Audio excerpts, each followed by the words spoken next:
Okay, hi everyone. Today we are very happy to have Manki Kim from Stanford. He will talk about string perturbation theory of Klebanov-Strassler. All right, let me first thank the organizers for inviting me to give a talk. Today's talk will be, as said, a string perturbation theory of Klebanov-Strassler. And I know some of you already listened to this talk, so I apologize to you for giving the same talk. And if you have any comments or questions, please interrupt any time. It's not working. You might have to click on that. Probably clicking problem again. on the screen. Okay, good. Yeah, so and before going into the main part of the talk, let me give you the high-level summary. As we all know, our universe is well approximated by de Sitter solution, but unfortunately, it has been very difficult to construct a de Sitter or cosmological solutions in string theory that many of us in the community can agree on. And there are many reasons, good reasons for that, and one of the most important reasons to me is that when you're trying to construct such solutions, you typically lose the parametric controls, which means that you need to compute awful lots of alpha prime and G string effects. And this problem becomes really severe in the context of SUSY breaking because we don't have many good tools. What I want to tell you today is that with string field theory, I developed a tool to study SUSY breaking effects in the Klebanov-Strassler solution in a perturbative expansion. And with this tool, I just did a very basic cruise check that this can work. I basically went up to the fourth order in the large radius expansion, then found an agreement with the already known results. The current goal is to push this calculation to the eighth order, where you expect that tachyons may appear. And once it's done, hopefully we'll learn something about the de Sitter constructions like KLT or large volume scenario. So that's the plan. I'll first review the SUSY breaking scenario in the context of KS solution Klebanov-Strassler, and then I'll tell you why string field theory might be a good idea if you want to study it, and I'll tell you what string field theory is, and I'll tell you how I'm going to use string field theory to study such a solution and scenario, and then I'll tell you how I did it, and then I'll conclude. Okay. So let's start. So what is the lack of parametric control? Basically, it's as follows. Say that you want to construct de Sitter-like solutions in string theory, then you need to stabilize all kinds of moduli, notably including G string and volume of the internal manifold if you're doing Falabi convectifications. What that means is that, and this is a difficult problem because we're not really good at doing string theory. So when you want to construct such solutions, typically what we do is to take a low energy approximation of string theory and take the first few relevant terms in your alpha prime and G string expansions and use them to construct solutions. But because those control parameters are not arbitrarily small, you cannot really understand whether or not your approximation is good unless you know sufficiently about the series. So this is a very difficult problem. And in the context of, for example, low energy SUSY breaking in 4D n equals 1, supergravity approximation, the quantities that you need to compute are the Keller potential K here, and superpotential and the explicit SUSY breaking source. And as I illustrated, as I hinted, I'm going to focus on the explicit SUSY breaking source. And so can I ask a kind of philosophy question? So you say that you will lose parametric control. Yes. So how will you convince yourselves that what you're doing is eventually right? Given that if you really do lose parametric control, it doesn't come in one parameter family. Yeah, so in an ideal situation that is quite unlikely to happen is that your series converges, and then hopefully the control parameters are within the range of convergence. That's quite unlikely to happen. Quite likely what will happen is that we're doing asymptotic expansion. Then if you're doing asymptotic expansion, even though you lose the parametric control, if you know the asymptotic growth, you can kind of estimate how good your approximation is. So that's the hope that I have. To understand asymptotic expansion, to estimate the error bar, and then see if those error bars will kill you. Of course, the best solution will be to do something exact, but in the context of cosmology, I don't think that is the right thing to think about. Any other question or comment? So basically, you're saying that you have some specific compactification with Yes. some moduli stabilized. Yeah. And say G string will be some value, right? Yeah. Say 0.1. Yeah. And then you expect that you just compute some physical quantity to whichever order you and you have some estimate. But this series actually tells you about like how like good it is of as an estimate. Yeah, so if you have an asymptotic expansion, the reason is that typically what happens is that although the convergence radius is typically 0, up to some order, your approximation gets better and better, better. And then after some point, your approximation becomes worse. So the ideal situation that you like to know is the asymptotic growth of the coefficients, for example, so that you know exactly when the trend will turn and then how much error budget you have. So that's likely the thing that we can possibly hope for the best. Unless you can do exact things, but I don't think it's reasonable to expect that we can do exact things in the context of cosmology. Okay? Yeah. So now let me explain to you why I want to study Klebanov-Strassler solution. The reason is quite simple. I want to break SUSY at low energy because if I break SUSY at string scale, for example, it is really difficult to attain control. So I want to break SUSY as soft as possible. And this is where Klebanov-Strassler theorem comes in. Because if you want to break SUSY at low energy, a natural idea that you can have is that you want to engineer some huge IR redshifting in your string compactification, for example. Something like Randall syndrome-like region. And that's precisely what Klebanov-Strassler solution does for you, because it naturally induces a huge IR redshifting. So, and the Klebanov-Strassler solution is built on the deformed conifold. So let me first explain what the deformed conifold is. Deformed conifold, you can basically think of it as a cone over S3 times S2, where this direction is the radial direction. And IR region is the tip. And as you go towards the tip, S2 shrinks to the 0 size, whereas S3 stays finite. There are many nice things about this deformed conifold. One particularly nice thing is that we know the metric of the deformed conifold unlike other Calabi-Yau manifolds. For example, if you embed the deformed conifold into C4 using this equation, you can explicitly write down the metric where tau is the radial coordinate, G5, G3, G4 are 1 forms, and G1, G2 are 1 forms on S2. And as you can see, when tau goes to 0, S2 shrinks to the 0 size and S3 stays finite. The point is that we know the deformed conifold metric. Now with that, what Klebanov-Strassler did was to turn on all kinds of fluxes, notably including Raman 3-form flux on S cube and NSNS 3-form flux on the dual cycle.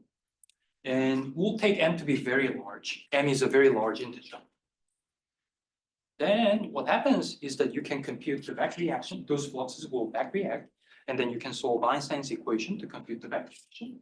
The result is that you'll have some word metric, very much like the Randall syndrome solution. And very much like the Randall syndrome solution, the warping has an exponential energy gap between IR and UV. And here epsilon, for example, is fixed by moduli stabilization, which is exponentially small. And that's the source of the exponential hierarchy. One comment that I need to mention is that before turning on those fluxes and including the back reaction, the size of the tip, S3, is a function of epsilon, but now is a function of G string and M. And from that, you can see that your supergravity description is good as long as GSM is really large. Of course, if you're really good at doing string theory and then we're able to compute all kinds of G-string corrections, then you can relax this assumption as well. But because we're not really good at computing G-string corrections, I'm going to further assume that for your Sugra approximation to be good, G-string is really small. So this is the Klebanov-Strassler solution. And then what one can try to do is to break SUSY. What Kachru-Pearson-Verlinde, which goes by KPV, was to think about what happens when you put an anti-D3 at the tip of the Klebanov-Strassler. A crucial point that I want to mention here is that though they didn't just put the anti-D3 brane in the KS throat, but they actually put an S-dualized anti-D3 brane. And that was for some good reasons that I'll explain further. But here's a warning point. When you don't have non-trivial background flux, D3 brane is invariant under the S-duality. But when you have some non-trivial background fluxes like F3 and et cetera, D3 brane is not invariant under the S-duality. So D3 branes and S-dualized D3 branes behave qualitatively differently. So what that means is that if you use S-dualized D3 branes, then strictly speaking, you trust your calculations when G string is large, not when G string is small. And that point will become very important. Okay, anyhow, so when you put a stack of P anti-D3 branes, let's ask what happens. What was realized in KPV was that because anti-D3 branes are breaking SUSY, is in an unstable situation. And what happens is that due to the background flux, anti-D3 brane will polarize into an NS5 brane. And so NS5 brane will reach a settle point. And as you can see, there is a background flux F3 in the S cube, whose quantum is M. And when P is really large, it means that large compared to M, it means that there is a huge back reaction. And then when P over M is small, it means that the back reaction might be small. So what was realized in KPV was that when P over M is really small, somehow the NS5 brane will reach a settle point, which is metastable. And then that could be used to break SUSY in a reliable way. And when P over M is larger than 0.08, as KPV found, the settle point is not stable, and then NS5 brane will decay perturbatively. The other finding of KPV was that the size of NS5 brane was substringing. But let me stress again, KPV used the S-dualized anti-D3 and the NS5 brane, both of which are not well controlled, especially when G string is small. So although you need to take the qualitative lessons from KPV, you shouldn't really trust any numerical values. That is something that I should really stress. Anyhow, let me reiterate. SUSY breaking metastable vacuum is kind of expected to exist when P over M is really small. But as I said, NS5 brane picture is not reliable. For one, NS5 brane will back react and then source G string gradient, and then they're really small. So you cannot really control both the G string corrections and alpha prime corrections. And in the similar way, anti-D3 brane picture will also not be under control, because strictly speaking, anti-D3 brane action is not very well understood. At the same time, such a description is good when G string is large. Okay, so there are many theoretical challenges, and one thing you can ask is the following though. If you look at Klebanov-Strassler solution and KPV, actually you can tune parameters like M and P and G string, all are not fixed. So you can ask why is the parametric control an issue here? The issue is that when you want to glue the Klebanov-Strassler solution to a compact labial, then the value of P, M, and G string are all fixed. You cannot arbitrarily tune them. So you really need to understand exactly when anti-D3 SUSY breaking minimum will be unstable. But as I said, our understanding of the low energy supergravity action is incomplete. At the same time, NS5 brane picture is not reliable. And you cannot use any exact technique because there is basically no SUSY and no high degree of symmetry. And at the same time, string perturbation theory doesn't even work because there is a Raman flux. And if you want to study S-dualized anti-D3, you cannot really construct this diagram for S-dualized anti-D3. So what are we doing? So what I'm going to do is to drop the S-duality here, and then I'm going to use string field theory to study wrong backgrounds and the anti-D3. And that's where string field theory comes in. So let me tell you why string field theory can be used to study wrong backgrounds. So Manki, Yeah. so what you're doing is different from putting the SDO D3, like anti-D3. Yeah, It's I'm literally going, putting the usual vanilla anti-D3. exactly that's what I'm going to do. Yeah. So it's a little different from KPV. And then if you look at the solution that I'll find, you can see some qualitative difference from what KPV found. And you want this thing to be stable or unstable? I want to know when the anti-D3 ring becomes unstable. As a function of, say, P over M. P over M. Yes. Any other question or comment? Good. So why do I want to use string filter? Because oftentimes you go to a professor and then tell them you want to do string field theory, then typically they say, no, don't do this. But actually now it's a good time to start using string field theory. So say that you want to study wrong backgrounds in string theory, and you want to use RNS formulation. Then what you need to do is to find the CFT that describes the wrong backgrounds. But unfortunately, we don't have a CFT that is describing the wrong backgrounds. What that means is that the best you can do is to start with the CFT for the NSNS background and then deform the CFT by turning on some wrong vertex operators. Let's see what happens. So in string perturbation, superstring theory, there is this number called picture number. And then when you want to deform your action, you always need to deform your action by 0,0 picture. Unfortunate thing about the wrong vertices is that they always carry half integral picture numbers.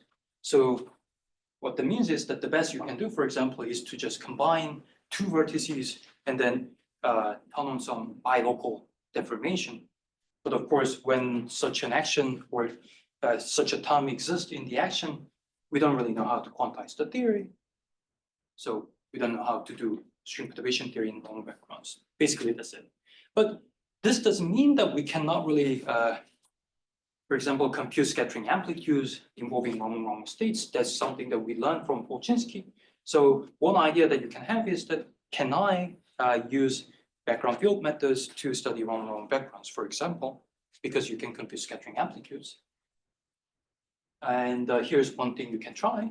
So say that you want to compute graviton 4-point amplitudes in the background field method by turning on wrong fluxes.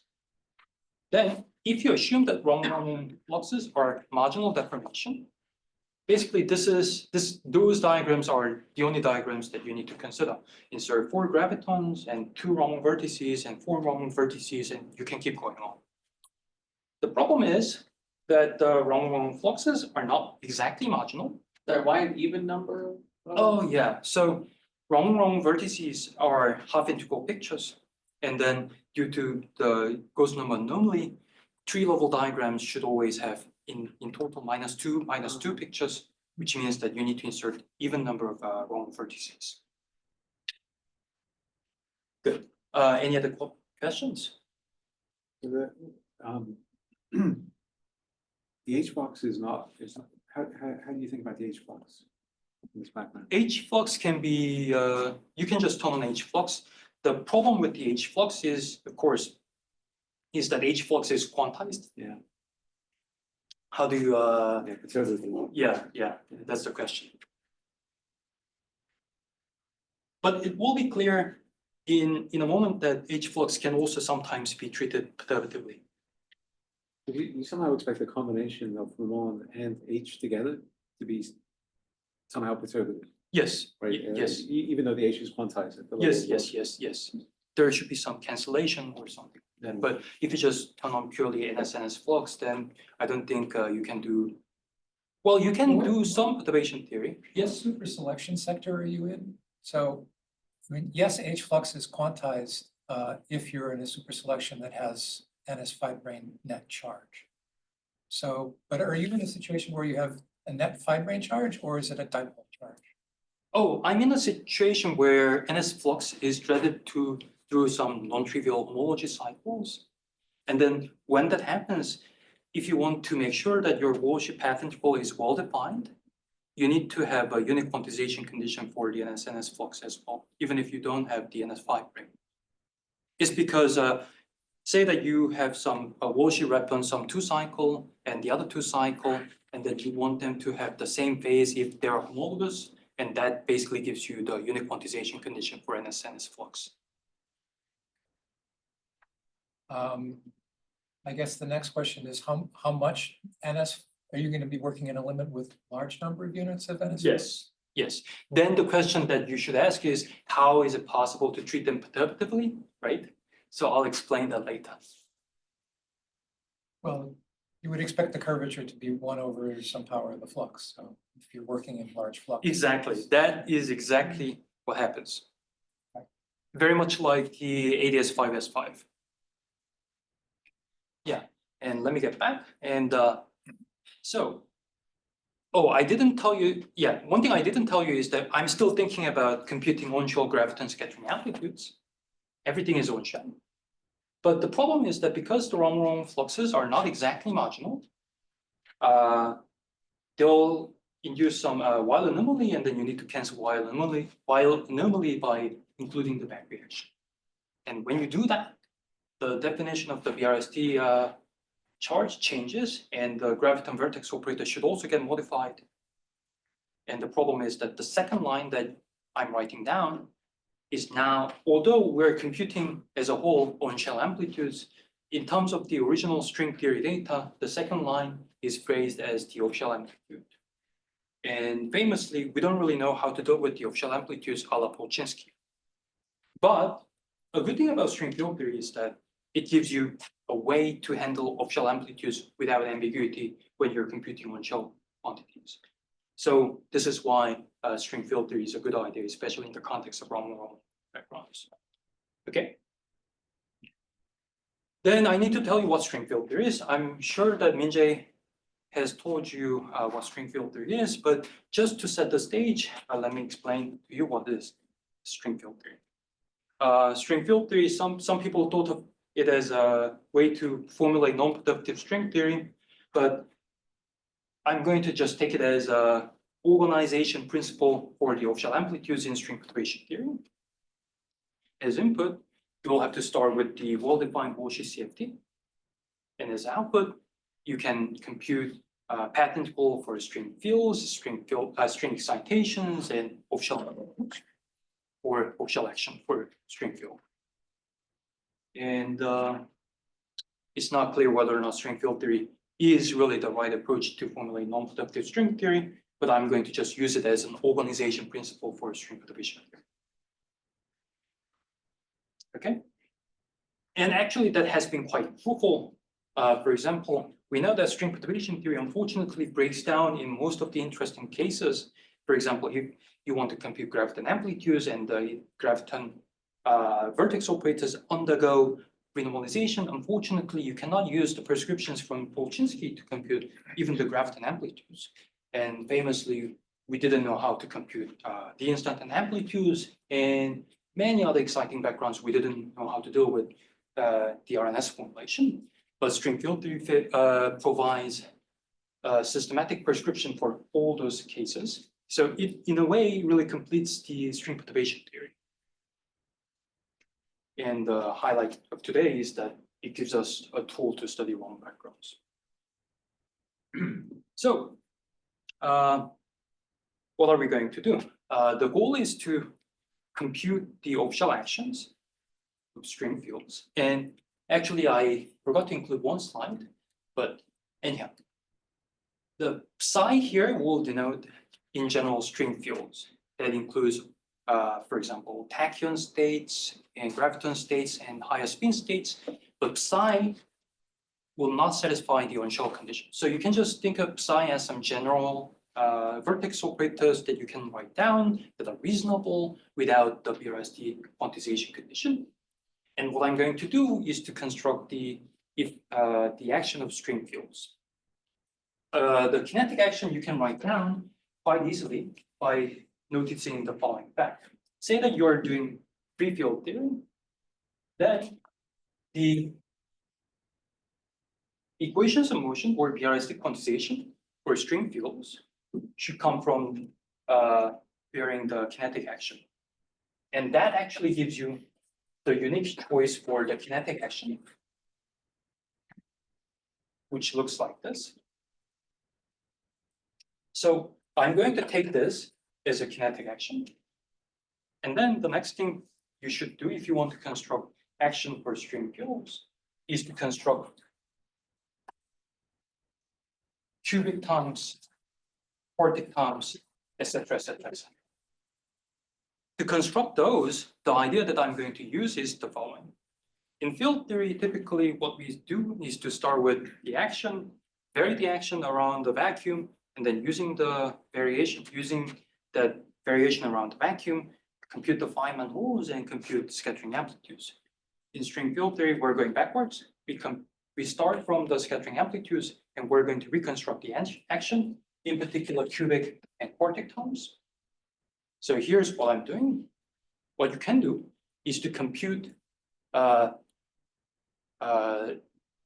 amplitudes in string theory with general string fields that are not BRST closed. And then what I'm going to do is to declare that this is just the cubic vertex in my action. The reason why I can do is that if you have a 3-point amplitudes, the only Feynman diagram that you can write down for such an amplitude is just the cubic Feynman diagram. So I can do that.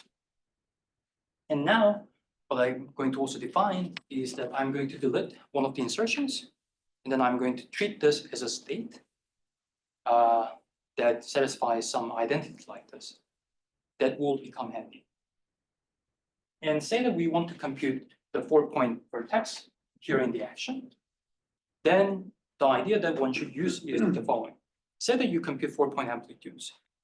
Then you know that 4-point amplitudes can come from 4-point contact interaction and then joining 2 cubic interactions. So what I'm going to do is to isolate the contributions that are kind of like the contact interactions. Okay, and in string theory, we have SL to C. So when I have 4 insertions in string diagrams, I can fix the locations of 3 vertices, and one can just freely move around.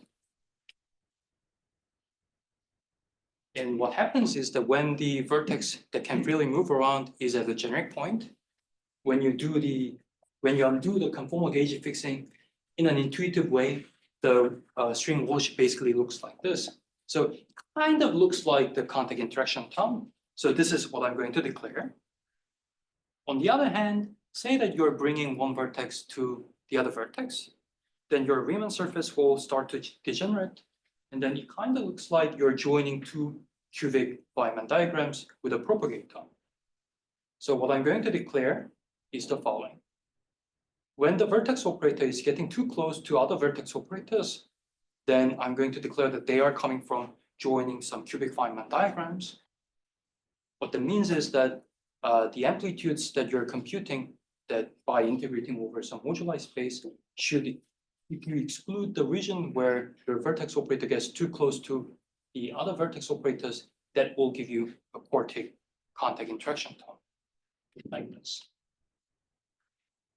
So this is the way that I'm going to construct a string field theory action. Of course, you can ask, there seems to be infinitely many choices there where I can define this region where I exclude the integration.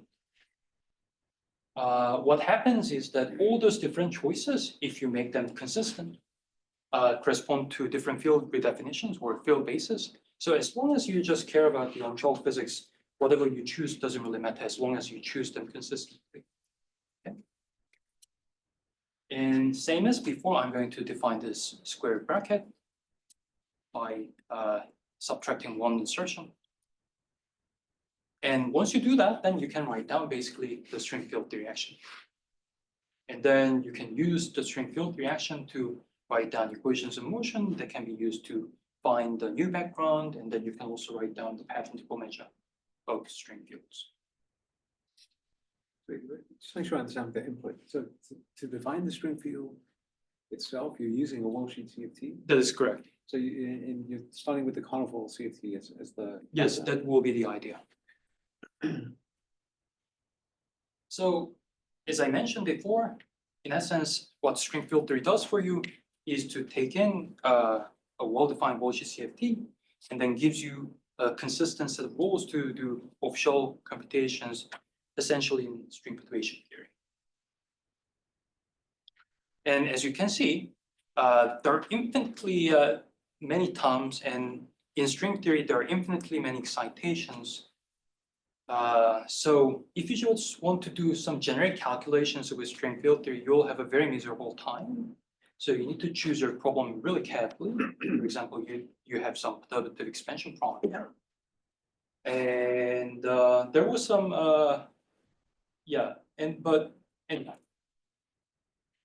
recently, the thing that makes me really excited is that the paper by Min-Jae and Scott and Shi in 2018 showed that actually you can use string field theory to study wrong backgrounds, for example, like ADS5, S5, if you can identify a good perturbative expansion parameter. And this is why string field theory can be quite useful.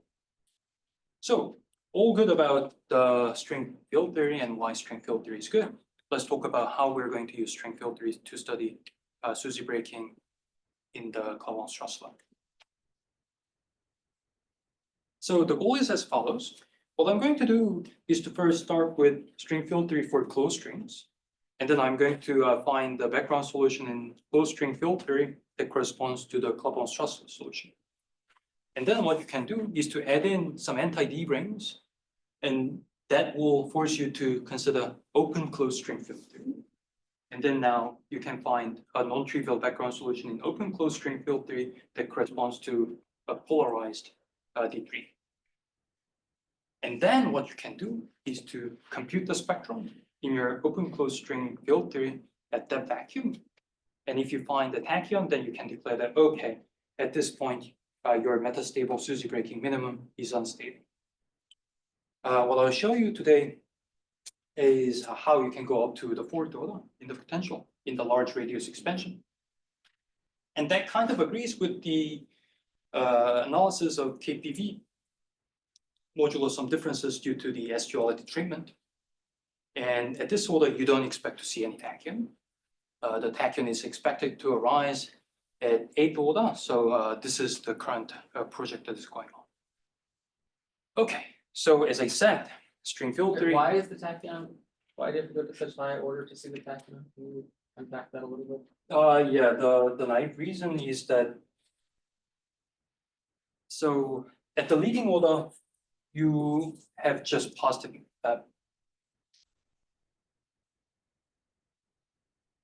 Basically, at the leading order, or the fourth order, the potential term that is responsible for the mass of the open string spectrum is this term. This term is positive definite. It only gives you a positive mass. And then the next order terms that are coming are happening at the alpha prime square. And this happens to be 8th order. And then you can also see that pattern by just expanding the potential studied in KPV, for example. Yeah. So that's 8th order, but then what's 4th order? Fourth order is this. So That term itself. yeah. So alpha prime is like 1 over r Uh-huh. r square, right? Uh-huh. So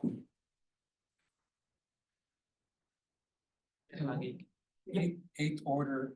in the large radius expansion. Yeah. So the computation is becoming very gross.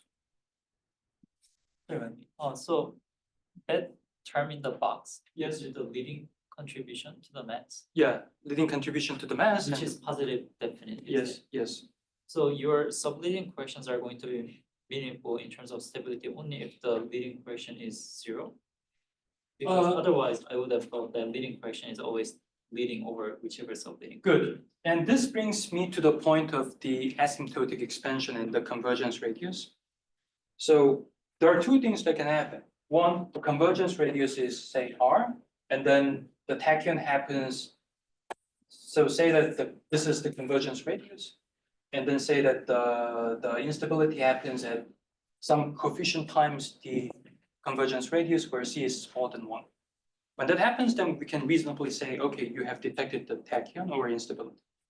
The other thing that can happen is that, okay, the best we can say is that, well, this is an asymptotic expansion, and then when you have some value for P over M, then the first order term, the fourth order term, and the eighth order term are roughly of the same size, and your perturbative expansion breaks down. So those are two things that can happen. So very conservatively, what I'm aiming for is to see when the perturbative expansion breaks down. And if you're lucky, maybe the convergence radius is greater than where the tachyon is found, but that is to be seen.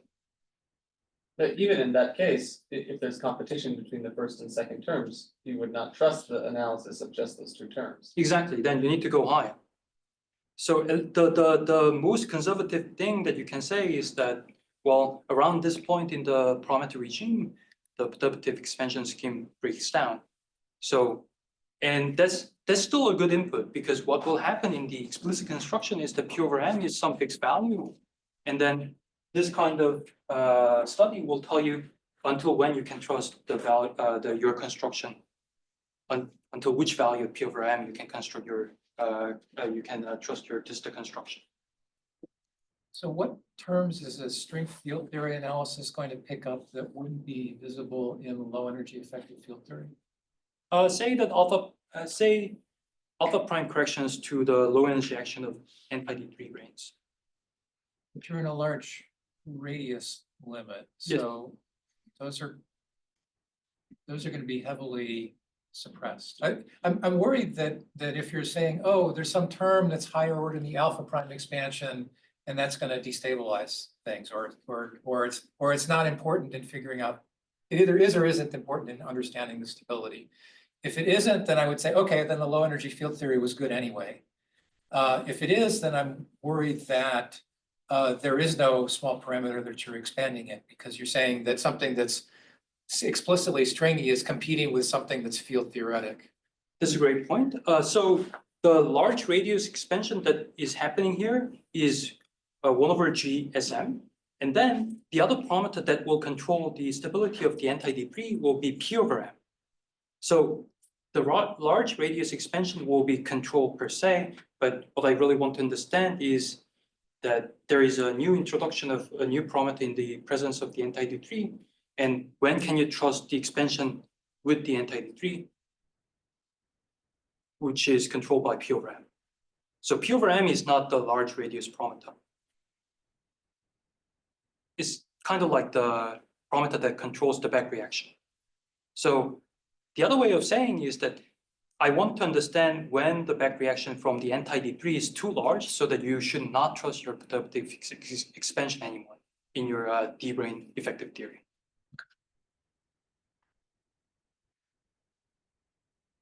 Any other question or comments? Good, I'm trying to understand. Maybe I should hurry. So let me say that again, we don't really understand stream field theory well enough. So only a reasonable thing we can do is to start from some well-defined Walshy CFT and then perturb around the Walshy CFT. What that means is that if you're doing if you're turning on some fluxes, you want them to be treatable in some perturbative manner. But naively thinking, because we're going to turn on M that is really large for the large radius expansion to be well controlled, it's not really clear at the moment whether or not that can be treated perturbatively. So this is what I'm going to tell you. In fact, you can treat them perturbatively. But before we talk about the wrong fluxes, let's first look at the Klebanov-Strassler solution again. When you look at the metric, you find something very interesting, which is that when you go back to the tip, when you approach the tip in this solution, the metric basically becomes the metric of the deformed conifold with some rescaling factor. What this means is that if you're in a lucky situation where the wrong fluxes can be treated perturbatively, as Sav alluded to, you can start from the Klebanov-Strassler solution, deformed conifold, whose Walsh CFT is rather well understood, and then you can deform around, okay? And so this is going to be my starting point, but there's one more point that I need to emphasize.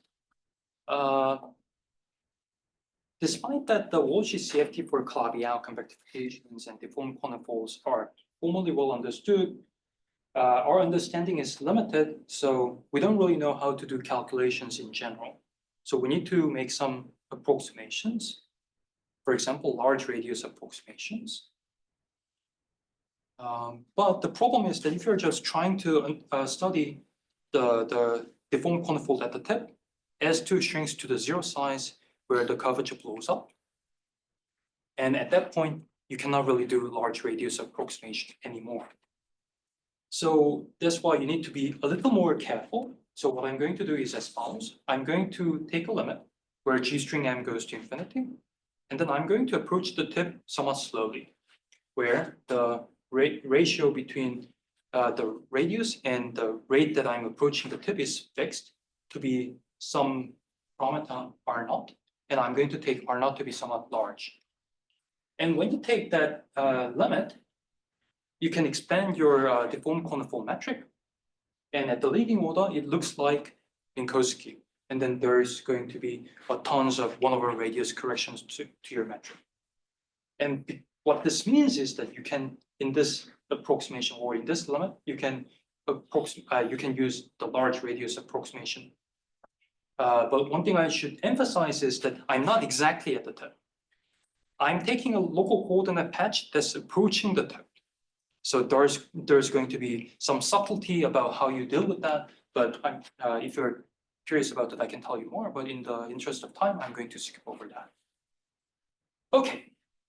So with this large radius approximation, here's what you can do. Let's write down the Raman flux. And I'm going to append the G string because when you want to turn on Raman vertex operators, you need to always multiply G string to the Raman vertices to properly normalize it. And then in the large radius coordinate, what happens is that G string F now scales like 1/, radius, very much like ADS5 S5. So what this means is that, yes, indeed, you can treat the Raman flux derivatively as well. Despite that the flux quantum is large. And this shouldn't be surprising because this is a common feature of ADS solution, or when you write down the F squared term in your effective action and take the large radius limit, the energy density also scales like 1/, radius squared. It's just reflected in the vertex operator. So this means that we can start from deformed conifold and then perturb around and study Klebanov-Strassler. And the same thing applies to the warping, F5 form flux, and H3 flux. Okay? I'm still confused about this. Yes. I would have thought you have to, if I took flat space, I Yes. just turn on H3 Yes. and, at some large amount, it will back react very strongly in the 2D CFT. Yes. It'll be very, very far from a free theory.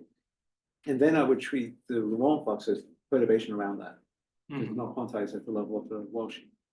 But here they seems to be on the same footing somehow. F3 and H3. Yeah, so so if you just turn on the if you turn on NS flux in the flat space, it is not clear what the right quantization condition to impose.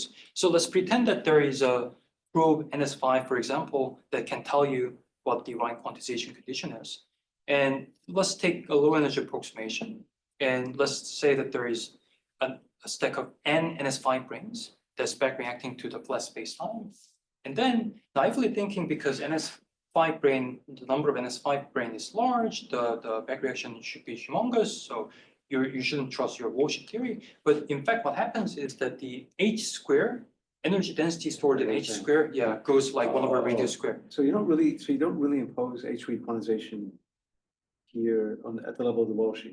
Oh, we're imposing the quantization as well. You are imposing quantization.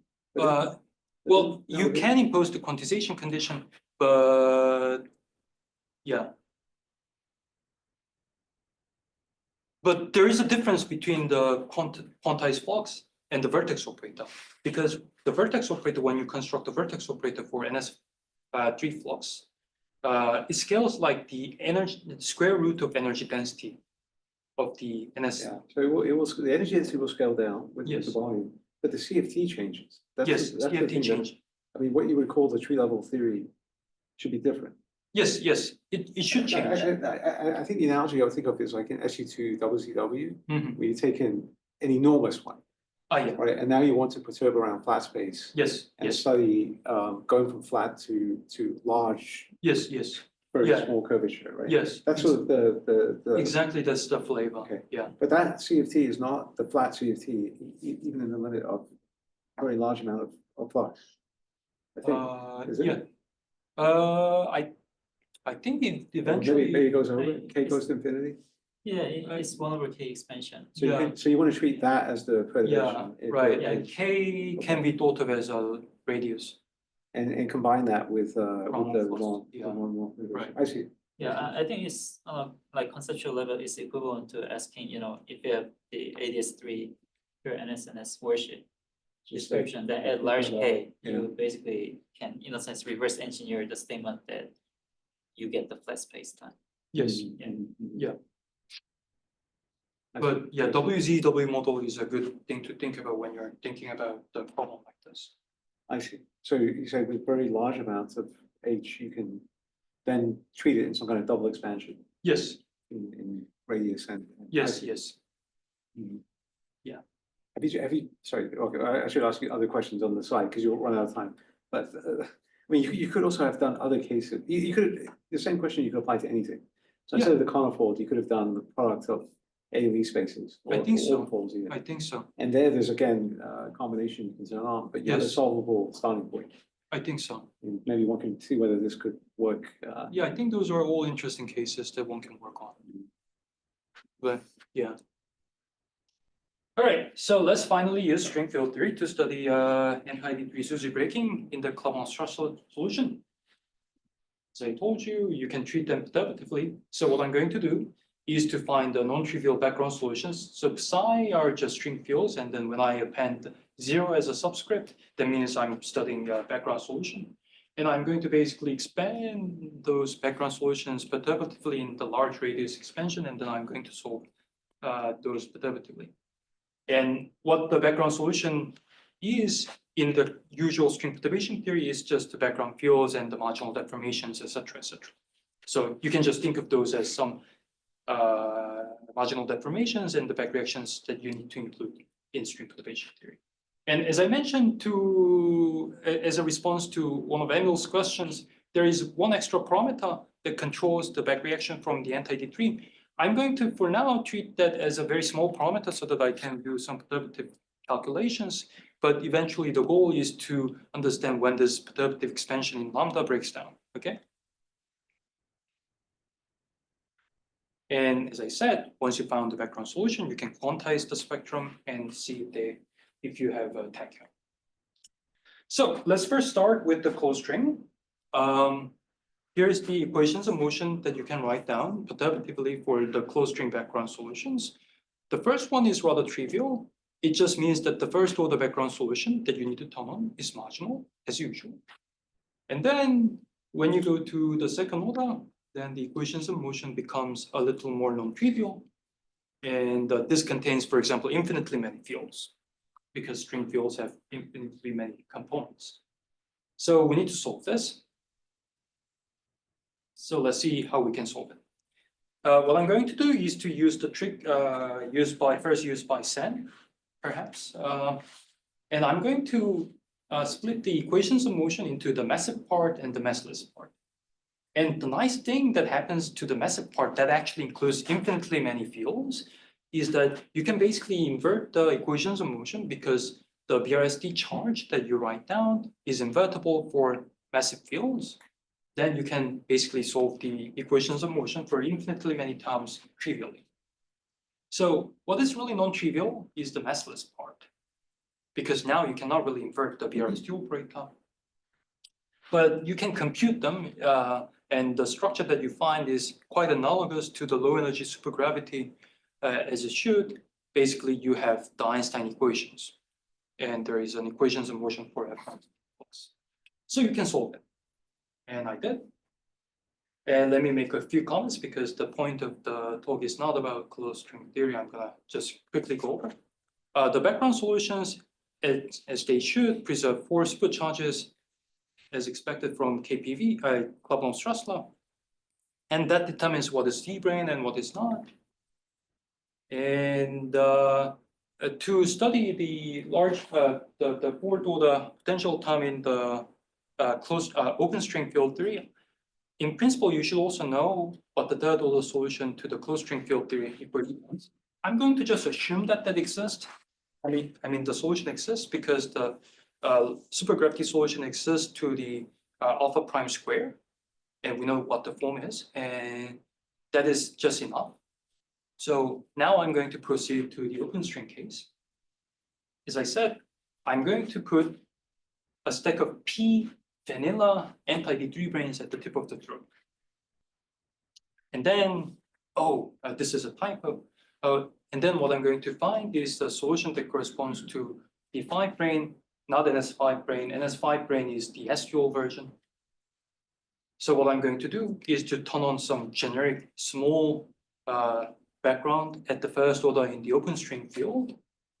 And I'm not going to declare any VAV of this kind.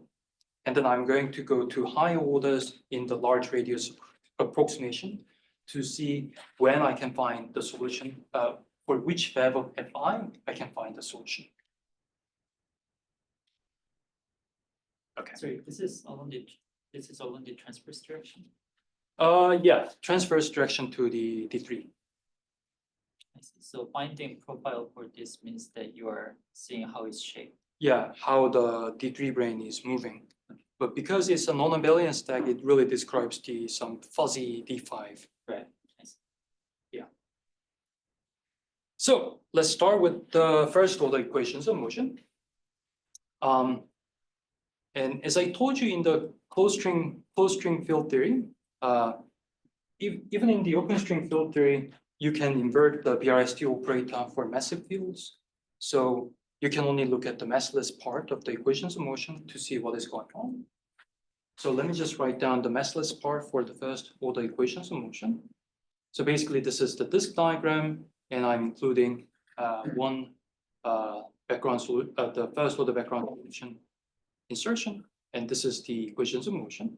And then what you can easily find is that the right-hand side vanishes. And that should not be surprising because the situation I'm considering is as follows. I'm putting anti-D3 branes in a compactification manifold where the warping is really strong.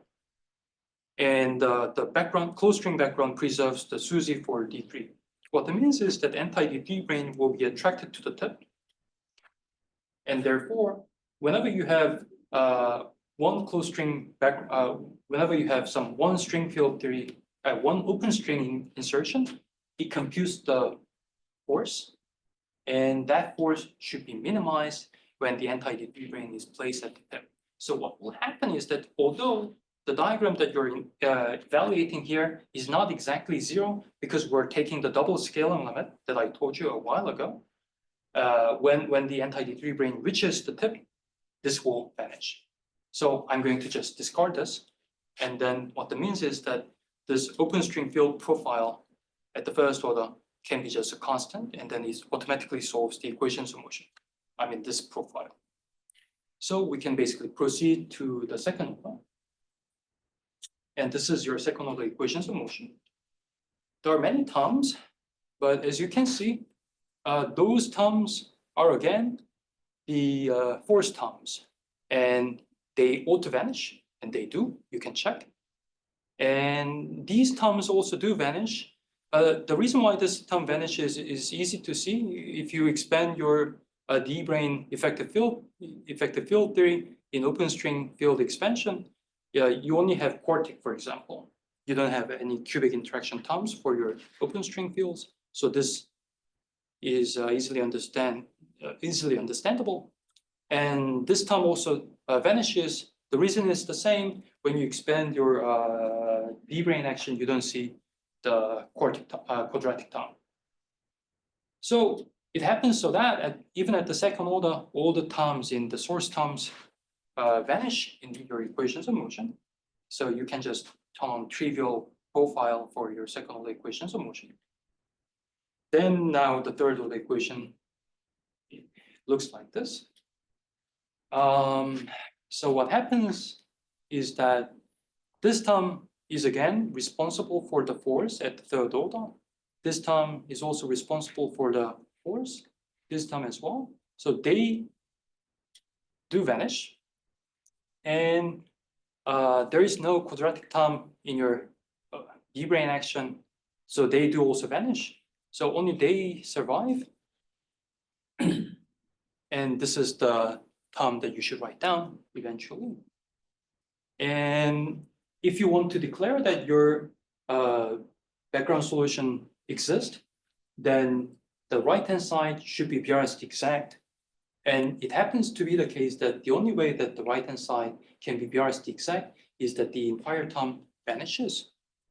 And that imposes a constraint on the background solution that you turned on at the first order. And this is the answer. So these FIs are the FIs that appeared before at the zero, like first order solution. Yeah. And there you said that the source term vanishes. Yeah. Meaning that these Fs are constant. Yes.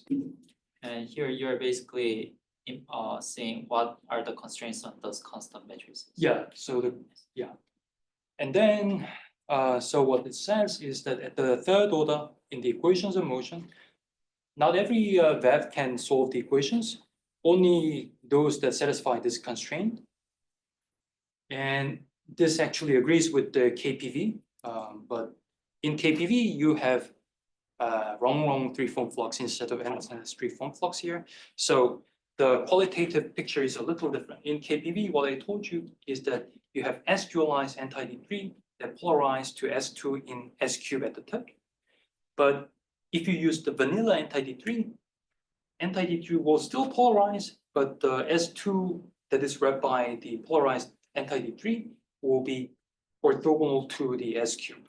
So to really see that, you need to go out of the tip a little and then look at the entire Calabi-Yau. And probably that's why KPV didn't do this, because it's a little more cumbersome. But anyhow, qualitatively, the vanilla anti-D3 is different from the S-dualized anti-D3. So good. So this is what I did. So what did we learn from the background solution yet? We didn't learn much because I just showed that you can set up the perturbative expansion scheme, and then to the very first order where you get non-trivial potential term, you basically get some agreement with the KPV modulo some differences. But what is really important is that now you can go up to higher orders to see when your perturbative expansion breaks down. For example, 8th order. But because there is literally no understanding yet whether or not this vanilla anti-D3 SUSY breaking is stable at any point in the moduli space or any point in the parameter space, it is not really clear yet whether or not this is going to be useful for the actual SUSY breaking. But at the same time, I should stress that this is perhaps the only well-controlled SUSY breaking method in the a la KPV or in the Klebanov-Strassler method, because the original treatment of KPV is not really well under control, well controlled. Okay, so this is the final slide. String field theory provides a systematic framework to study Raman backgrounds, and I already told you. But as you can see, this is just perturbative, and if you just do perturbative calculations, you might miss some crucial physics, like even if you think you found stable, metastable SUSY breaking configuration, really to understand whether or not you're in a good shape, you also want to understand if there is a non-perturbative decay channel. That is really difficult to see within this treatment. So I think understanding more non-perturbative phenomena is going to be very important, but at the same time, I don't really know how to do that. But at least we'll get to have a better understanding of the perturbative treatment of anti-D3 SUSY breaking. Thank you.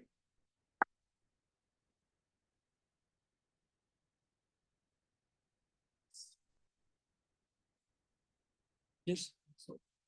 You mentioned non-perturbative at the end. Are there like some like the instanton type contributions that might be meaningful and suggest to you about the say convergence issues for this specific perturbative expansion theory? Or is it different because the instantons are inherently about G string rather than this one over radius? Yeah, I need to do the Promet counting, but maybe some D instantons may have some over R suppression. If there are such D instantons, maybe they also play some roles in this story. But what I was thinking was more about just pure alpha prime corrections like bullshit instantons. So hopefully, like just pure alpha prime corrections or just pure P-level contributions are something that you can hope to treat within open string field theory. It's very much like just the tachyon condensation. Because what I'm asking is that I have a stack of anti-D3 branes. Can they form tachyons and can they decay non-perturbatively? So I think it might be treatable with string field theory, but not really sure at this moment.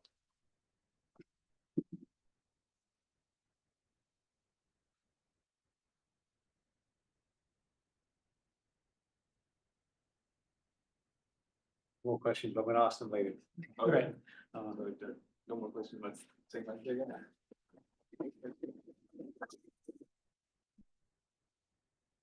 Very interesting. Okay. I'm gonna run through a meeting now, but I will catch you in a minute. Sounds great, yeah.